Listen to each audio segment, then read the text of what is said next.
The next morning, Corey had a rare day off. When not scheduled for a shift, Corey and Kondo would typically skip their training sessions, so Corey would go back to her morning runs. After the intense workouts with Kondo and the cardio that they had been doing, the morning run hardly made Corey break a sweat.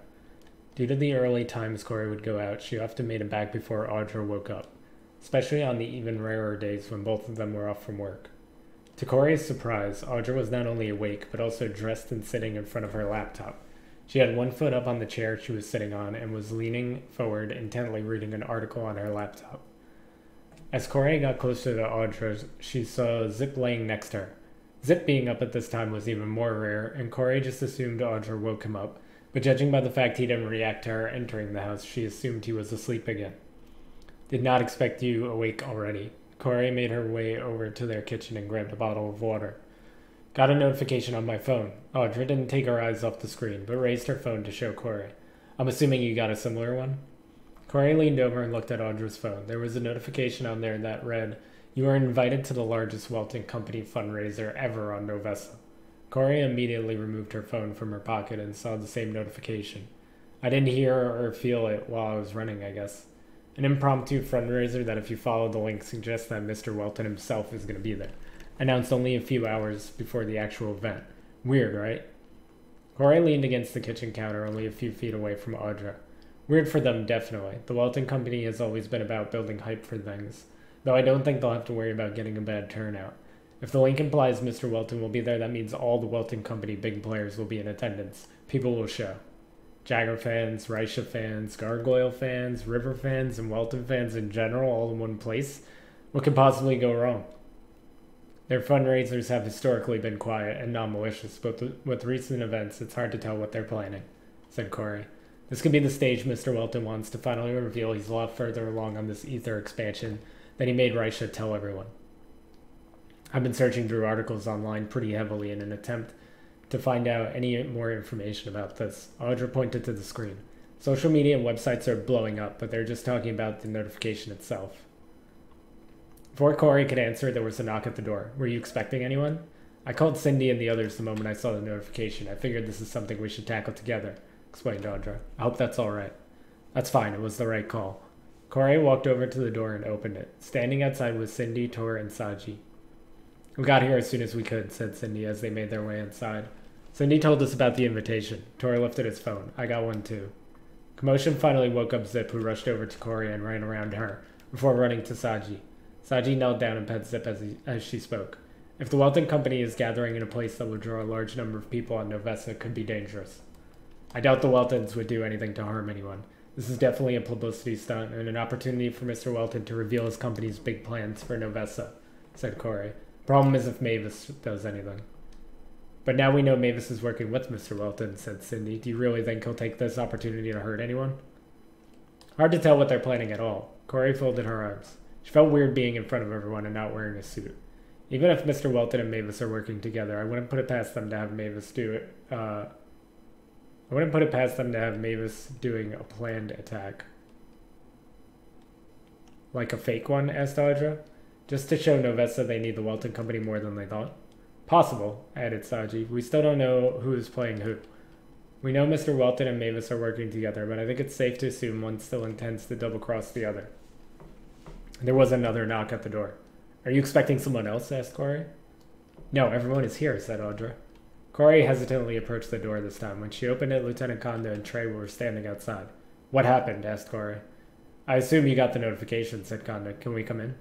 Now isn't the best time, responded Corey. We won't be long. Kondo brushed past Corey to enter her home and Trey followed. The moment Trey's eyes locked with Saji, he removed the gun from his holster and pointed it at her. Put your hands where I could see them, Trey shouted. Saji froze in place, but Tor stood in front of her to protect her. Zip also jumped in front and began barking at Trey. Corey put her hand on the gun and pushed it down. Will you control yourself? You let a blue elf into your home? Trey put his gun down but did not return it to the holster. Kondo put her hand on Trey's arm and he put his gun away. Safe to say you can explain this one to us? When we had that experience we had in Seva, Saji saved us. If anything, she wants to stop Mavis even more than we do. Mavis exposed her people and is threatening their safety and reputation. Corey eyed Trey specifically as she spoke, made clear by Trey's immediate reaction here. My guard instincts took over, said Trey. That's a poor apology if I ever heard one, said Audra. She was now standing with Cindy. She had rushed over to Cindy during the commotion, barged into our home and pointed a gun at one of our guests. "Who is this guy anyway, Cor?" asked Cindy.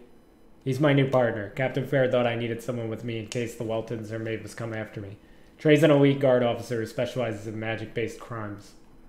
Corey once again looked at Trey like she was burning a hole through him with her eyes. Not that it excuses what he just did, but that's why he's a bit on edge when it comes to Saji's people. Saji stepped around to her. "My people are not anything like Mavis. As far as we know, he's the only one going rogue. Everyone else in our village is trying to clear our race from the damage Mavis has caused. My chief has given me the task of doing everything I can to find the answers. Normally we would not involve humans, but now that we have already been exposed, I sought after Corey for assistance. We met in Seva and I knew it was her job to solve mysteries." "I see," said Kanda. "We appreciate any cooperation from you and your people until we take Mavis down."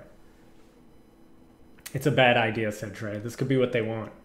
"Open your eyes, Trey." Corey shook her head. "Saji's people have way more to lose than we do. It's Trey's job to be a bit on edge when it comes to these things. He'll come around." Kanda's words frustrated Trey further, and he turned his back to them and walked it off. "Everyone here is helping with this case. This is Audra, my roommate, our friend Cindy, who works as an intern for the Barrows show. Big man is Tor. We found him outside of Seva. He lost his memories. It's the reason we ended up in Seva in the first place. We were trying to help him. They were all helping me piece together the Mavis problem." Corey lifted her phone. "I'm guessing you're here because of the notification." "All hands on deck for this one. Sorry it fell on your day off," said Kanda. "Captain Fair is putting the plan together and we're going to help with security. Send Trey and I to fetch you instead of calling you in because he wants us to get there as early as possible. This is probably our best chance to get some answers," said Corey. "I'll get changed." "I want to come," said Audra. "Let me help gather some information. I know a lot of people living on Novesta thanks to my job." "Way too dangerous," said Corey. "No way I'm letting you come to this thing.